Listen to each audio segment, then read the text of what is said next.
Okay, Assalamualaikum dan salam sejahtera. Saya Waziri Wazir. Untuk perkongsian kali ini mungkin agak membosankan lah, terutama kepada yang beginner. Dan sebelum saya pergi lebih lanjut lagi topik ni, saya nak beritahu ini topik yang saya nak cakap ni bukanlah untuk beginner. Kalau beginner rasanya macam tak perlu tengok. Lagi satu, kalau advance ataupun profesional pun rasanya tak perlu jugalah. Ini untuk peminat fotografi. Ini bukan nak belajar, baru nak belajar kenal kamera, aperture, shutter, ISO dan sebagainya. Ini untuk mereka yang meminati fotografi. Ini bukan yang macam orang yang bekerja sahaja. Yang bekerja ni lain. Tak semestinya orang yang bekerja tu tak kira apa bidang pun dia minat dalam bidang tu. Ramai je boleh katakan kalau kita buat tengok kajian ke apa kan, majoriti orang yang bekerja dalam satu bidang tu bukanlah dia minat bidang tu. Kebanyakannya boleh kata lebih 50% ke berapa persen kan, mungkin 70%. Kebanyakan orang yang bekerja dalam bidang tu, dia bukan minat dalam bidang tu. Sama juga macam bidang fotografi ni. Ada juga orang yang masa mula-mula dia bekerja tu, dia minat. Bila dah bekerja tu, fotografi tu hanya sebagai pekerjaan je lah. Pergi balik. Dia rutin lah. Banyak lah kadang-kadang kita sebut ni dia jadi sensitif lah. Ada juga engineer, dia kerja dia minat. Waktu bekerja je, passion dia, lepas tu duduk benda lain. Engineer ke, arkitek ke, guru ke, fotografer sendiri kan. Maksudnya dia minat, bukan minat, kerja tu semata-mata kerana kerja saja. Saya ada kenal juga seorang member, mungkin dia pun tengok video saya lah. Dia arkitek kan. Kerja hakiki dia arkitek lah, tapi hari kepuasan dia buat benda lain. Masa mula-mula dia belajar tu malah arkitek kan. Kepuasan dia tu buat benda lain. So minat dia buat benda lain. So bagi yang menjadikan fotografi ni sebagai mata pencarian tetap, contohlah wedding ke, suju ke, yang dia memang tak ada masa nak buat benda lain, rasanya tak payah tengok benda ni lah. Dia akan buang masa lah. Ni untuk peminat fotografi yang bukan dia punya passion dia, dia minat, dia memang nak ambil gambar. Dia memang minat nak ambil gambar. Bukan dia punya matlamat dia duit. Ni minat dia, bukan matlamat dia duit. Ni siapa yang kata memang memerlukan duit lah. Kita nak buat tu, nak buat ni, nak beli equipment kita perlu duit. Siapa yang dah cakap macam tu, bagi saya tak payah tengok benda ni lah. Dia bagi saya buang masa lah. Okey ya. Yang saya nak bagi tu peminat fotografi ni, saya nak tanya untuk tahun ni lah kan. Untuk tahun ni ke tahun 2024, 2025, 2026 sampai akhir hayat lah senang cerita kan. Apa kita punya matlamat fotografi ataupun apa perancangan kita yang kita nak buat dalam bidang fotografi ni. Dia kena ada satu benda yang seronok untuk kita buat lah. Macam street fotografi macam ni lah, dia kena ada kalender fotografi kita sendiri. Selain daripada kalender tahunan, kalender tahunan jabatan tempat kita kerja, agensi, ataupun kalender tahunan Malaysia sendiri secara umumnya, kita sebagai peminat fotografi kena ada sesuatu yang kita nak buat. Bukannya just hujung minggu ambil gambar. Salah tak salah pun benda tu kan. Kalau kita rasa itu macam memberi kepuasan untuk release tension daripada kerja kan, hari Minggu, terutamanya yang bukan yang bukan bekerja dalam bidang fotografi pasal kepada orang yang memang bekerja dalam bidang fotografi, Senin sampai Jumaat ataupun Senin sampai Sabtu, hari Minggu pun nak pergi ke kamera lagi memang tak ada lah. Dah hari-hari bawa beg kamera, galas kamera dengan laptop, komputer pun semua yang berat. Hari Minggu pun nak pergi ambil gambar lagi memang tak ada lah macam tu kan. Ni biasanya untuk orang hobi ke apa benda kan. Okey straight to the point. Apa perancangan kita? Perancangan tu maksudnya you ada tak something yang you nak buat dengan fotografi tu. Ni macam saya bagi tadi lah, kalau begini dengar tak guna lah, pasal baru-baru tercari-cari aperture, shutter, ISO, benda ni bukan untuk awal. So macam ni saya bagi contoh ni lah, buku travel fotografi ni. Contoh lah, kalau kita minat travel fotografi, travel lah, okey, mana tempat kita nak pergi tahun ni. Pasal benda ni kita kena rancang awal. Tiket flight ni mahal. Bukannya kalau kita memang ada duit banyak tu, bila masa nak terbang ke Iceland, New Zealand, Sri Lanka, Bangladesh, ke Siberia, tak apa. So kalau kita minat travel fotografi, selain daripada belajar untuk ambil gambar travel, mana tempat kita nak pergi, dan apa gambar kita nak ambil. Ada setengah orang macam saya lebih berminat kepada buat masa ni lah.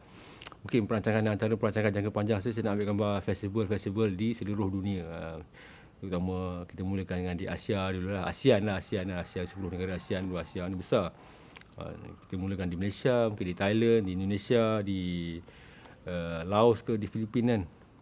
Festival seluruh dunia. Benda ni memang kita takkan dapat buat lah setahun lah kan. Pasal ni kos. Mungkin ni perancangan jangka panjang. Ini contoh yang hasrat yang belum kesampaian lagi. Yang first yang saya baru buat tu adalah di Nagaland lah. Nagaland maksudnya siapa yang pernah tengok YouTube saya ataupun pernah tengok Facebook saya ataupun blog saya pernah kongsi tentang festival Hornbill Festival di Nagaland festival burung kenyalang di Nagaland Pasal benda-benda festival ni dia colourful Banyak lagi festival-festival dunia ni. Kalau kita search dekat internet banyak je. Macam di Mongolia ada Nadam Festival, di India ada Hemis Festival, ada macam-macam festival lagi lah.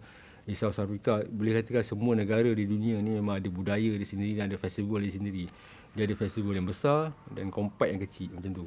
Macam kita di Malaysia ni ada macam-macam festival lah. Ada festival yang berkaitan dengan keagamaan, kebudayaan, bangsa macam keamatan, gawai, hari raya.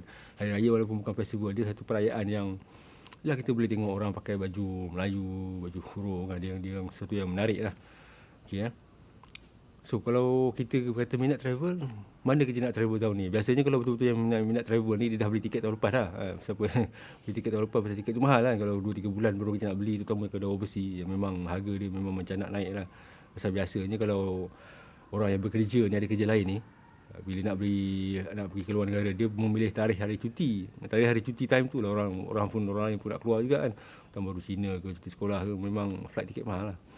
Okey, ni maksudnya perancangan lah. Apa mana yang nak pergi tu pulang lah. Ni just contoh kalau yang minat travel lah. Okey. Lagi satu, kalau kita minat culture, macam sebagai contoh tadi lah, culture yang kebudayaan lah contoh. Yang tadi festival ni besar satu dunia, ni kebudayaan. Contoh kalau kita minat merakam gambar kebudayaan di Malaysia kan.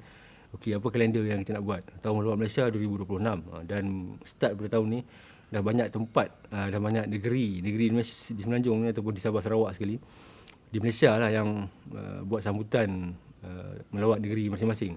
So banyaklah kalender-kalender diorang tu, kalender-kalender event diorang tu kan. Jadi kita dah kena tengok research dah, tengok okey mana tempat kita nak pergi. Kita minat ambil gambar kebudayaan negeri mana, Johor ke Pahang ke Kelantan ke, apa yang unik tentang negeri tu yang kita nak rakam. Macam mana kita nak rakam tu pulang masing-masing lah kan, apa benda kita nak buat. So maksud saya kita kena ada satu yang, itulah dia passion tu maksudnya ada something yang kita nak buat. Macam baru-baru ni saya pergi ke Sabah tu, saya jumpa ada 2-3 orang member tu. Dia ada bisnes foto, tapi dalam masa yang sama dia ada juga passion untuk buat benda lain. Passion untuk buat benda lain tu maksudnya yang tak mendatangkan keuntungan tapi memberi kepuasan kepada diri dia sendiri. Dia ada studio, ada setengah orang tu dia shoot wedding, tapi dalam masa yang sama bukan setiap minggu dia hentam wedding saja, walaupun wedding tu memberikan keuntungan, kepuasan kepada dia, tapi dalam masa yang sama dia memerlukan masa untuk feed ataupun memberi makan kepada jiwa dia supaya kerja tu tak semata-mata macam kerja sahaja. Macam saya sendiri full time memang fotografer, tapi dalam masa yang sama saya cari masa untuk buat gambar lain. Itu yang kadang-kadang saya travel sana sini kan. Ada masanya sebagai overseas, ada masanya dalam Malaysia saja cukup kan. Ataupun ambil gambar anak-anak saja kan. Kita tak nak jadi macam yelah kerja semata-mata kerja je lah kan. Pasal tujuan asal kita minat fotografi ni pasal minat merakam gambar, bukanlah nak ambil gambar VIP daripada mula kerja sampai pencen kan. Tak ada salah pun benda tu. Cuma dia jadi macam rutin tu, jadi macam boring kan. Kerja, tapi dalam masa sama kita cari benda lain. Dan kepada yang berbalik kepada bisnes lah, kepada yang minat bisnes tu, mungkin ada yang minat bisnes juga tengok sini kan. Saya suggest bukan beli buku ni, tapi belajarlah buku tentang bisnes. Bukan belajar buku tentang aperture, shutter, ISO, komposisi, apa semua tu tak payah lah benda tu. Biasanya kalau memang kita meminati bidang bukan meminati bidang lah nak buat bisnes, kita kena belajar tentang bisnes lah. Bukan belajar foto. Sebab biasanya foto tu maksudnya kita dah mahir, baru kita nak belajar nak buat bisnes lah. Benda tu kita kena belajar tentang bisnes lah. Okey, selain daripada tu, projek-projek senang cerita yang saya nak bagi tahu ni apa projek fotografi kita lah. Untuk peminat fotografi, apa projek fotografi kita yang kita nak buat. Kalau kita just random, just suka-suka ambil gambar je, dia jadi macam tak ada salah pun kan. Jangan mesti hari Minggu orang ajak kawan keluar, kita ambil gambar. Jom lah kita layan serik sekejap kan. Bagi yang serik fotografi ni, dia mesti ada juga ending dia tu. Ending dia tu maksudnya okey, gambar-gambar yang kita rakam tu untuk apa hasilnya, ataupun just untuk tak ada apa bang, saya nak share sosial media je, nak letak dalam Facebook je, suka-suka je. Tak ada salah pun benda tu nak buat-buat lah. Tapi lagi bagus kalau satu hari nanti ataupun kita jadikan satu matlamat ataupun end product kita, okey, dalam masa setahun ni saya nak bukukan hasil-hasil gambar street photo tu menjadikan sebuah buku, ataupun foto book yang kecil pun cukup lah, dalam 40 muka surat, 20 muka surat kan. Kalau dah setiap bulan kita keluar, takkanlah dalam 50-60 keping gambar kita tak boleh jumpa kan. Ni kalau walaupun kita tak jual, kita print untuk sendiri lah. Buatlah mungkin dalam 5-6 buah buku untuk diri sendiri, untuk kawan-kawan, ataupun buat sekeping untuk kita sendiri lah. Kalau memang untuk diri sendiri buatlah yang bagus sikit lah, yang berkualiti mungkin kalau dalam 100 ke 200 ringgit untuk photobook tu, at least ada something, buku yang kita boleh pegang. Dan untuk peminat fotografi yang ada bajet yang lagi besar, nak kira apa benda yang nak buat, nak ambil gambar portrait orang seluruh Malaysia, portrait suku-suku kaum, portrait pelbagai bangsa, Melayu, Cina, India, Kadazan, Sabah Sarawak ataupun yang mana-mana kan, apa benda yang kita nak buat. Pasal benda ni tak ramai di Malaysia yang buat. Macam yang tengok saya ni mungkin ada tanya, abang sembang ni, apa yang abang buat kan. Saya ada buat juga benda-benda tu, tapi yelah, benda tu tak siap lagi. Dia ambil masa, pasal kita ni full time kerja foto. Kita tak ada banyak masa, walaupun hari minggu pun kadang-kadang kita kerja tak ada banyak masa nak fokus satu-satu subjek tu. Contohlah kalau macam kerja saya di jabatan kan, bila masuk tahun baru je, kita dah terlibat dengan hari kebangsaan tu. Memanglah hari kebangsaan tu bulan 8, biasanya start bulan 3, dah kena, ni bulan 1 kan, start bulan 3 macam tu kita dah sibuk 3, 4, 5, 6, 7, 8 sampai bulan 9 lah kan, pasal ada hari Malaysia kan. Daripada bulan 3, 4, 5, 6, 7, 8 3, 4, 5, 6, 7, 8, 9 dalam 7 bulan tu dah sibuk dah dengan bahan-bahan penerbitan, ini syuting untuk kempen hari kebangsaan. Pasal hari kebangsaan ni tak kira lah tu siapa pun jadi kerajaan kan, memang kita kena promote lah untuk semangat patriotik lah. Jadi masa saya terhad, ada benda yang saya nak buat, dia ambil masa, mungkin lepas pensi nanti pun benda tu masih bersambung. Okey ya. Antara lain untuk bagi inspirasi adalah fotografer Olivier Folmy ni. Mungkin tak ramai yang kenal kan, yang generasi baru, generasi TikTok mungkin tak kenal lah Olivier Folmy ni, siapa dia kan. Ni nanti boleh search lah. Banyak lagi buku, tapi saya nak cari pepayahan pasal dalam kotak-kotak kan. Dia ni passion ni, homage tu Himalaya ni, passion ni waktu tu ni, kebanyakan gambar ni dia dah lama dia rakam. Saya beli buku ni di Nepal, dirakam di Himalaya lah, tentang orang-orang di Himalaya, portrait kehidupan di Himalaya lah. Ni memang passion dia di situ. Di antara gambar-gambar yang terakam ni adalah gambar-gambar, kebanyakannya adalah portrait-portrait. Ini semua makan tahun lah nak buat benda-benda macam ni. Makan tahun. Bukan makan 2-3 bulan. Pergi berkali-kali pergi. Bukan one shot pergi. Homage kan.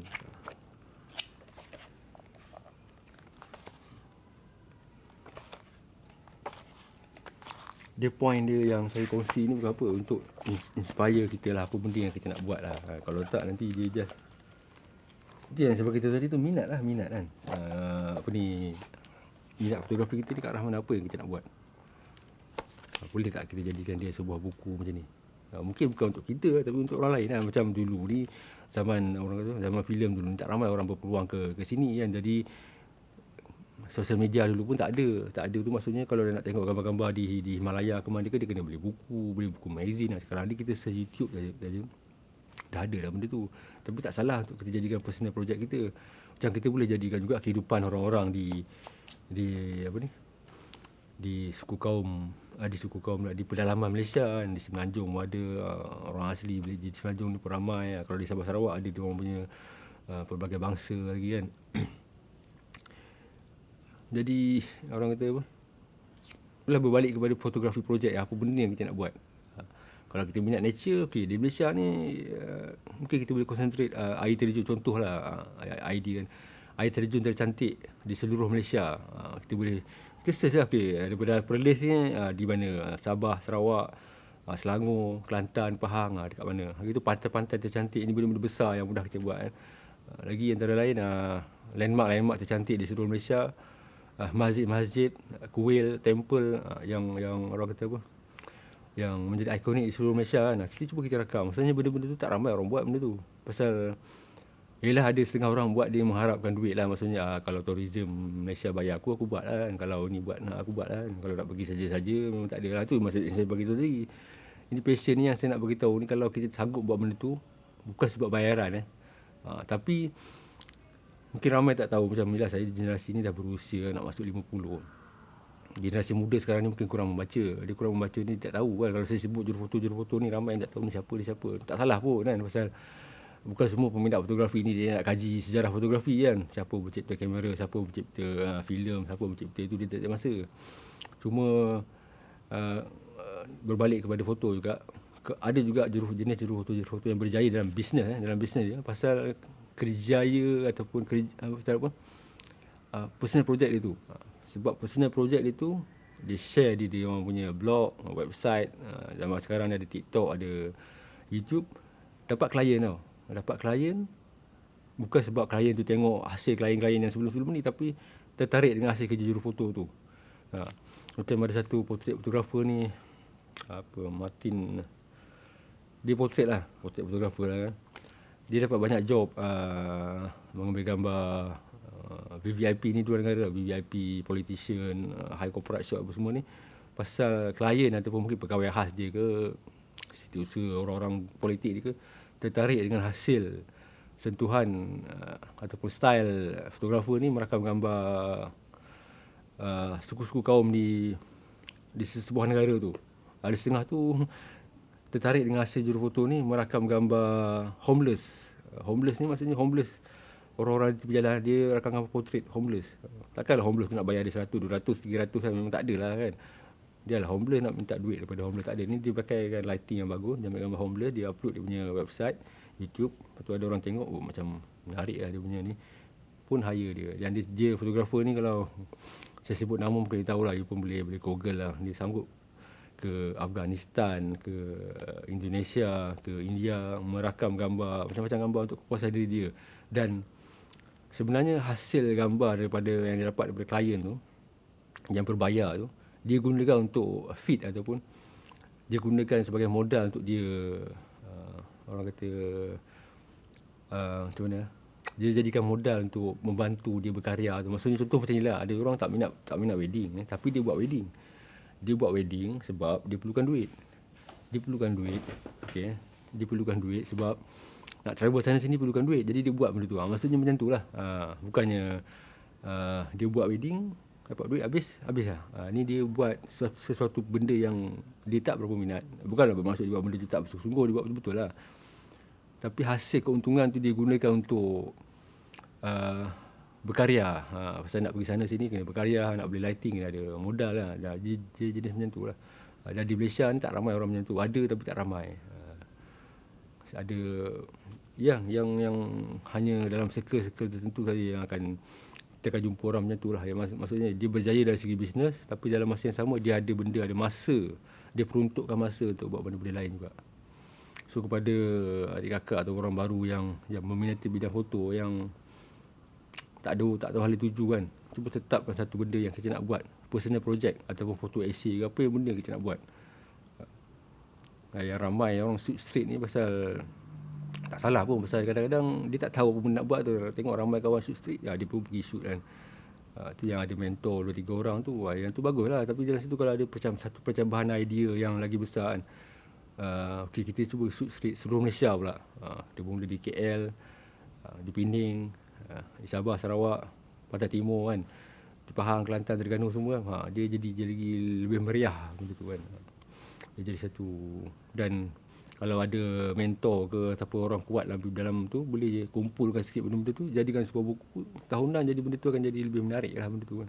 Ni tak kira lah apa benda bidang pun. Macam bird fotografi, ada yang minat bird fotografi kan, dia rakam-rakam gambar. Ada setengah tu dia memang nak jual gambar, tu tak ada salah pun kan. Tapi kalau ada setengah orang pula cuba jadikan bird fotografi tu sebagai sebuah buku kan. Okay, inilah hasil gambar burung-burung yang dirakam di Cameron Highland, di Fraser Hill ke, di Taman Negara ke, di mana-mana. Benda tu dia jadi, bila jadi buku, dia jadi satu kepuasan lah.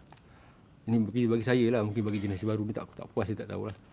Tapi kalau dia sebut sedikit perkongsian tentang, kita tanya diri kita lah, yang meminati bidang foto ni kan, apa yang kita nak buat dengan kamera kita tu. Ataupun just hari Minggu je aku nak ambil gambar, hari Minggu je kan, itu je, suka-suka je, tak ada nak fikir lah benda-benda ni semua, jadi nak release tension kan, tak ada salah pun. Cuma kalau kita ada satu target kan, dia akan jadi lebih fokus dan kita jadi lebih seronok lah. Ada benda yang kita nak buat kan. Okay, kalau ada apa tak clear lagi, tak faham, boleh jumpa, boleh tanya di ruang komen lah. Jumpa lagi.